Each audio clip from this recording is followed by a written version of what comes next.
Well, there's been a lot of news about the Boundary Waters closure that's taking place in July here in 2026. There's still a lot of things to be worked through, including when exactly the BWCA will open entirely. We're going to be following that here on the podcast. Meanwhile, keep in mind that a lot of the businesses around places like the Gunflint Trail over by Ely, they're open still, including Borderland Lodge on Gunflint Lake, one of our favorite spots on the Gunflint Trail. My folks were up at Borderland earlier in the summer. They spent a few days up there hanging out with Steph and the crew. They had a cabin that they rented at Borderland. Lots of privacy. Got a meal in the kitchen at the restaurant. Steph cooked this meal out of this world. Mom and Dad both going on and on about how good it was. And just the vibes up there. Really enjoyed it. I went up, spent some time there with them. A lot of privacy and just space to feel at home on the shores of Gunflint Lake. Borderland's right near where Cross River flows in. A beautiful, beautiful spot on the trail. Check them out, borderlandlodge.com, or you can find them on social media, Borderland Lodge. Appreciate their support on the podcast.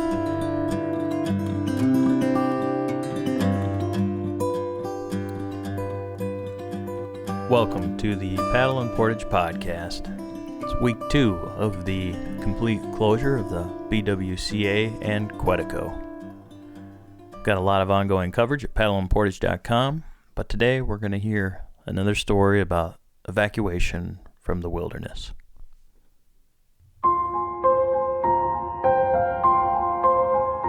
Wildfires weren't anything out of the ordinary because the day prior we actually spotted one as well, and we were probably 10 miles away from Kekakabik, and we reported it, did the usual thing, and so we were kind of aware that it was a looming issue, you could say.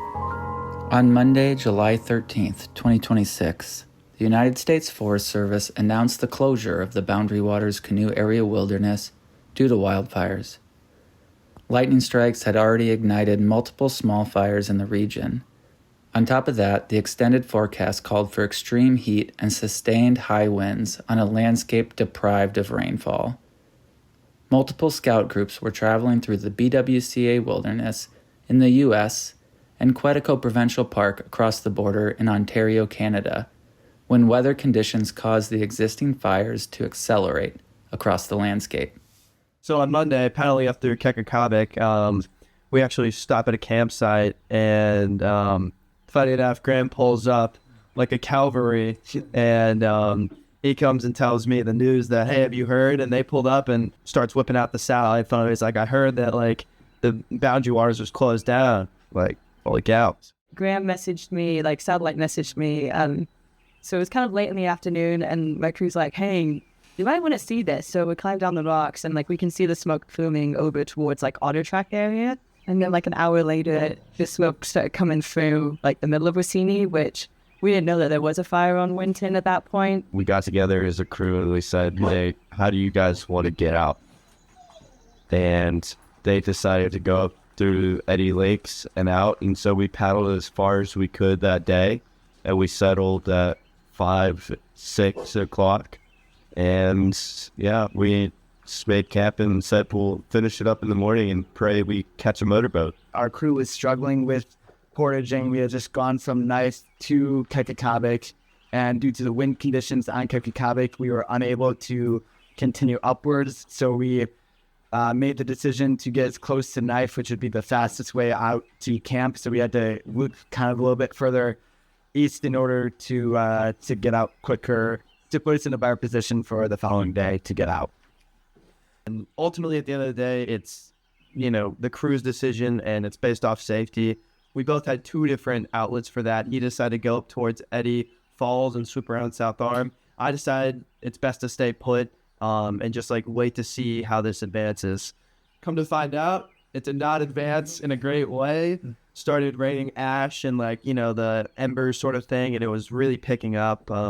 Meanwhile, the advisors, we were trying to keep the scouts calm, and we actually paddled out to go fill up the waters, but really just to get like a full picture view out in the middle of the lake, because Kekakabik's a pretty big lake. We turn around and we're like, okay, so that's probably where all the, debris and smoke is coming from, that 10-mile one. But then we turn, and directly behind our camp, not even maybe 2 miles, a mile away, new fires coming up, and we're like, holy cow. When we realized how severe it was and how we were kind of, in a sense, trapped, me and the 2 advisors, we spoke in private, and we're like, all right, what are we going to do? And we came up with the idea of we're in the best spot we can be possibly to stay overnight. But I think the best course of action would be to have at least 2 people staying up to make sure the camp doesn't catch fire. So when we told the scouts, they were, to my surprise, actually very willing and able to do the fire watch and stand watch and relieve each other throughout the night just to make sure everyone was safe, which I was very impressed with, to see these scouts step up like that and stay up almost all night in different shifts to keep each other safe. It was pretty impressive. So eventually it comes to like a 6 p.m. radio update that we get from base. So we'll turn that on. They tell us the Boundary Waters is closed and try to exit tonight if we can. So I think we're all in this boat. We're all sitting out there. We're like, not happening tonight.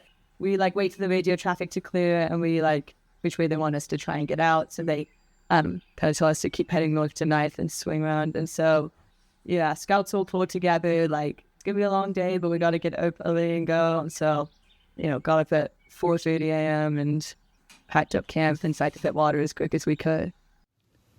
The information provided to the scout crews was critical to get them out of the wilderness in the safest and most direct route possible. Chris Abel, Trail Staff Director at the Northern Tier Scout Base, was in charge of logistics and communication for the evacuation. It was Monday. We had a meeting in the morning, and that's when we kind of got the news that, hey, we need to start getting the stuff in motion. So we very quickly came up with plans of what to do with current crews that were on base, and what to do with them, and then how to get crews off. So one of the first things we did was made ended up dubbing the Incident Command Center upstairs in our dining hall. And from up there, that's where I was posted up, kind of running any time a crew got off of the water, we had them drop their canoes at our canoe yard and go straight to us, so we could keep an active running list of who exactly was on base.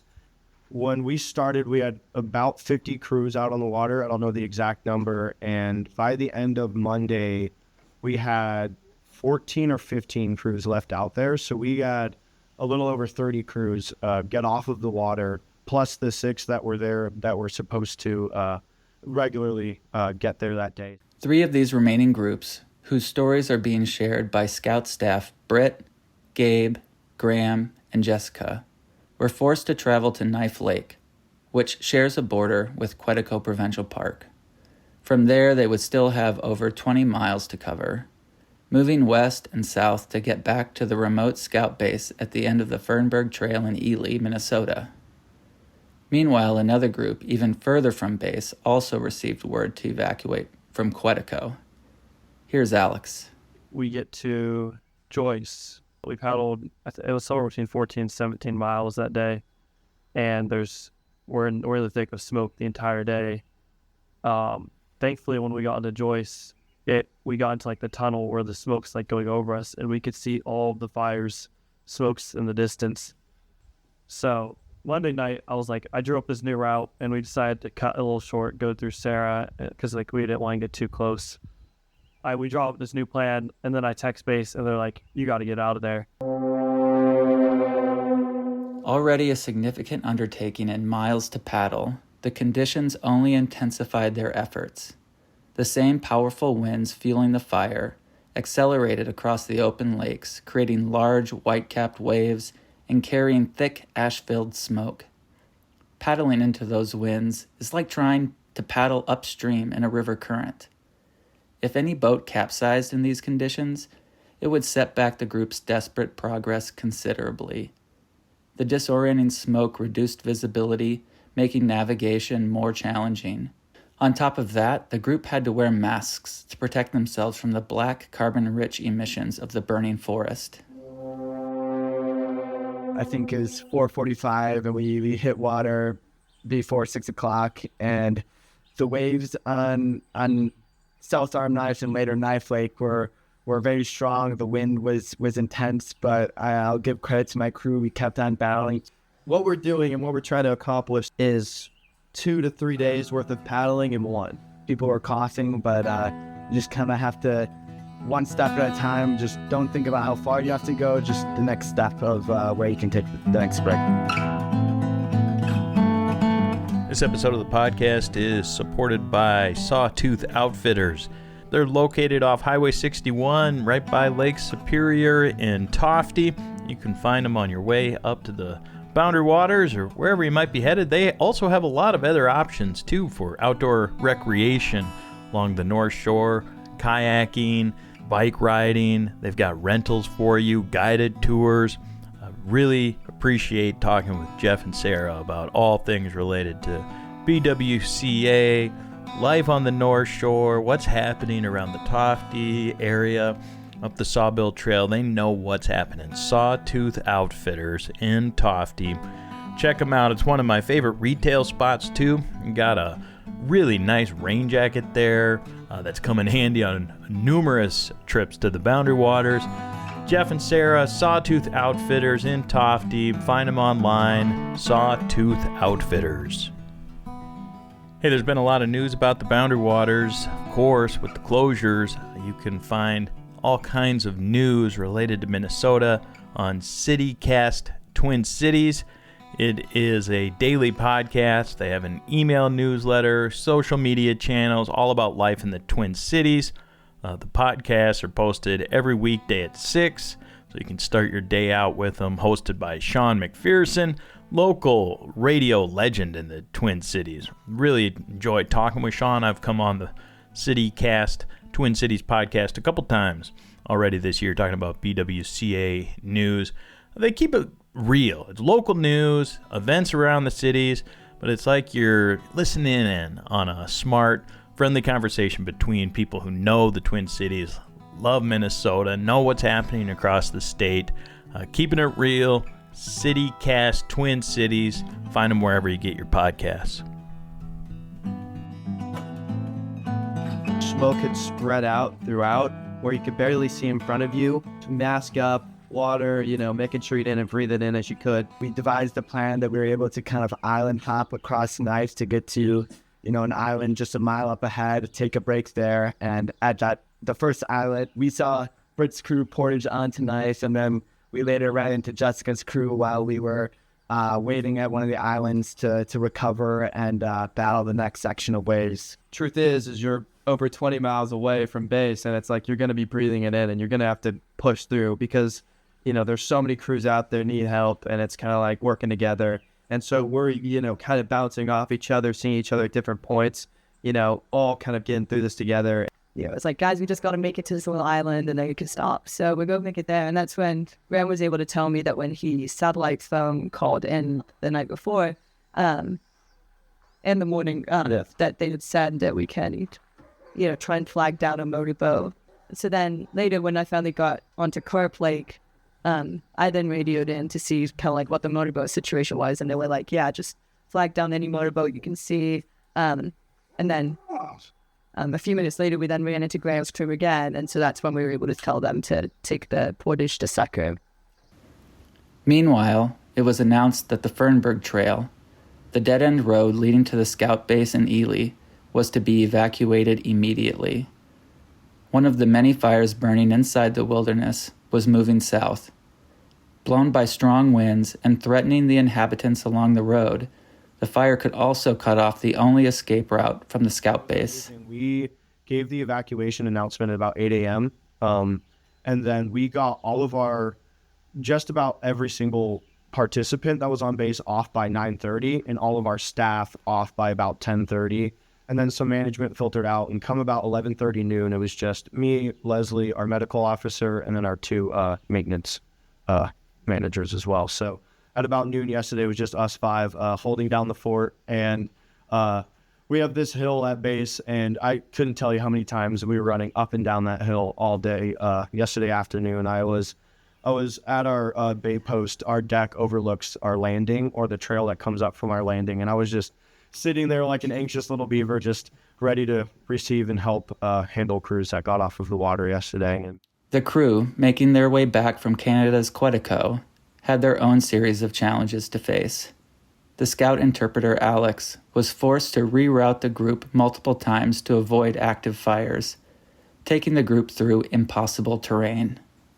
We started our day with 2 half-mile portages, and then another 3/4 of a mile portage. We ran into some people along the way, warned them about the situation as we went, but we just booked it.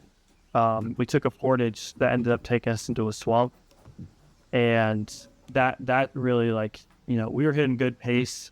That killed our speed. It took us close to 3 hours to get through that, and we had to bushwhack our way through a swamp, scraped up, injured, exhausted. We got on the other end, and I have them all we rested for a little over an hour. I told them to do absolutely nothing, and then I spent that whole time, scrambling to get some stuff, call base, see, hey, are we able to, just stop at Canadian Point and then push the final stretch today? They were like, no, get out now. They were kind of in shambles at the start of that break. We pushed really hard, really impressive work for them to get through that. They bounced back, got on their canoes, and just hauled. We made it into North Bay, and I'm looking at the route. We have 16 miles to go, and it's 5 o'clock. And I'm thinking we're getting in close to midnight. That looks like Prairie Portage, not even the base. One of my scouts pointed out shortcut through portages. We cut off 8 miles. So we did that. We're paddling harder than ever. We actually ran through a portage trail. Our last portage trail, it was flat, and everyone just, the energy was up. Everyone was going, and we just went, and we were all talking, laughing, making light out of this. No one complained. No one was down. They all persevered through it. The scout base is on the far west side of Moose Lake, just past the wilderness line. The crews traveling from Knife Lake were coming from the east toward Birch Lake, and the Quetico group approaching from Basswood Lake. The routes for both parties would intersect here before still traveling several hours over multiple lakes to get to the safety of the base. These extraordinary circumstances led to the U.S. Forest Service calling any and all tow operators on Moose Lake to action by allowing them to pass the wilderness line and assist in evacuating paddlers from miles inside the wilderness as far as the Canadian border. If a group of paddlers could locate one of these motorboats, it would save the already exhausted scouts hours and miles of paddling time. Then that last stretch, we got into Basswood in Bailey Bay. I wanted to call them based on have a boat there rather than get to Prairie Portage, call them and have to wait. Because I was ready to get out, and I knew the scouts were ready to get out. That was a great decision, because Leslie then told me on the car ride, out, that I radioed in right after the boat was about to head home for the night.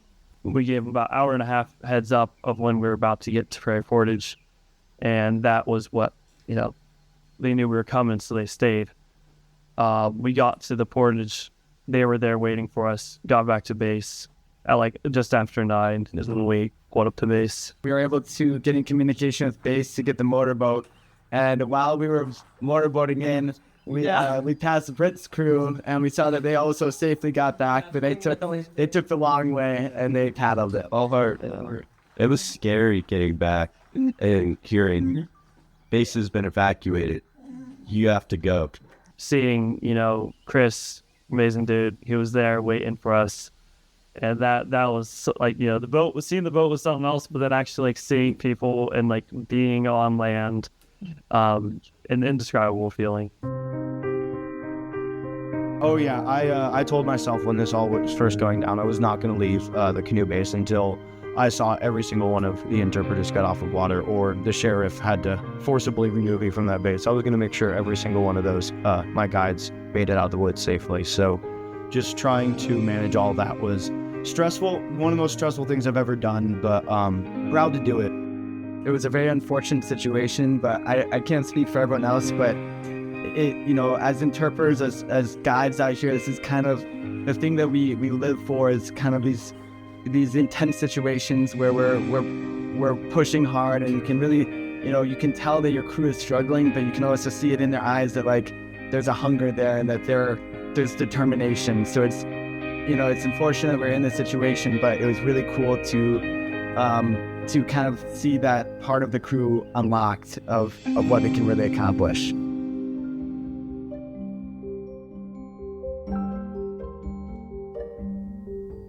Big shout out to Paddle and Portage writer, photographer, and now sound producer Pam Wright, who captured all this audio for us. Shortly after these groups were evacuated from the Boundary Waters, Pam did that near Ely. Thank you, Pam, for your abundance of work during the first several days of the closure when you were in Ely. You can see some interviews we did with Pam and find Pam's content at paddleandportage.com. Also, thank you to all the Northern Tier Scout Base staff who sat down, really coming immediately off of this ordeal to share their stories with Pam. That is an incredible thing that they took the time and energy to do so that we could produce this story. In addition to all those heroic humans, another component of this story that really we couldn't even get into were the towboat drivers, the motorboats that were assisting in the evacuation. This is an incredible component of what has been happening in Ely, and especially since we couldn't fit all that into this episode, you can go hear that story because you talked to some folks in the heart of that effort. That's right. I met with Bria Shirky. She's at Vosburg's resort there on Moose Lake, and they do tows up the Moose chain. Willie's been there for 4 generations now, her husband, and Bria and I talk about towboats during the evacuation of the wilderness and how they were used, and she shares some really powerful stories in that interview, which is on our YouTube page, Paddle and Portage. But she also talks about the overall value of tows in the wilderness and some ongoing issues of litigation and other things that are a hindrance to tows potentially. So check that out, and thank you to all the tow operators for stepping up at the call of action from the Forest Service that came in. And thanks to Jake Way, which none of this would have happened if Jake hadn't offered up his home and let us know about it. That's right. Jake, who we've talked to on numerous things in the past about rescues in the wilderness on the Ely side, has a sled dog kennel in the Ely area. Chili Dogs is the name of it. And Jake had the group from Northern Tier, who we heard come to his place after the evacuation. He runs sled dogs through Northern Tier in the winter. He has for, I think, 20 years or more now. Jake's an interesting guy on the Ely side. I saw him at a recent town hall meeting at the Vermilion College in Ely about the closures and the fire. And Jake is the person who reached out to Paddle and Portage to say, I've got a very interesting story happening here. If you can make it over, you should meet these folks that were evacuated, these scouts. That's where Pam stepped in, recorded the audio for this episode, and then shared that with us. And you put this together, produced it, LB. So team effort here. A lot of moving pieces and people coming together to share this story. And that is, as we've talked about, and I've received feedback from many of you who are listening, that one of the things that you and I, Joe Fredericks, talked about in the last episode which was really around facing hardship together. That continues. It continues, as you can see in this story. It continues as this unfolds in real time. We are all in this together, facing in this together, and important that we remember that we do it together, including you, our listeners. Thanks for sharing all your feedback. Thanks for supporting our work, all of y'all that are contributing members at paddleandportage.com. We couldn't do this work without you, and it feels especially meaningful when things like this happen, and we dedicate far and beyond more time and energy to making sure we're on top of things to get you the stories. So appreciate y'all. Absolutely. I mean, obviously, this is an extreme situation that the scouts went through. It sounded like they took it on head on. We've got some video that was shared with us by Jake from the scouts on our social media channels. I encourage you to check that out as well to put some visuals and additional context into this. And I got to tell you, LB, when I was a scout, all I remember really is running the Pinewood Derby and had some kind of lame car that barely made it down the track. And I wasn't having these types of experiences, even a paddling trip, not an evacuation, but just even a cool trip to the Boundary Waters. That was not my scouting experience in any way. So I'm lucky to have found paddling a little bit later in life. Yeah. And really, if you're one of the scouts that was in this story, or Scout Masters, one of those adults out on these trips that weren't one of the voices of the interpreters, we'd sure love to hear from you. We want to know how you're doing, how you're thinking about the experience, and of course, we always want to hear from any of you, our listeners, because that's great. Yeah, Joe at paddleandboards.com. Thanks again to the crew at Northern Tier. Glad everybody got out safe. It's a bustling scene there. I've been to that campus now at Northern Tier. It's a really fascinating place, cool spot on Moose at the end of the Fernberg. Our coverage of the closure and the wildfires will continue. Appreciate all the support, and thanks for listening to the podcast.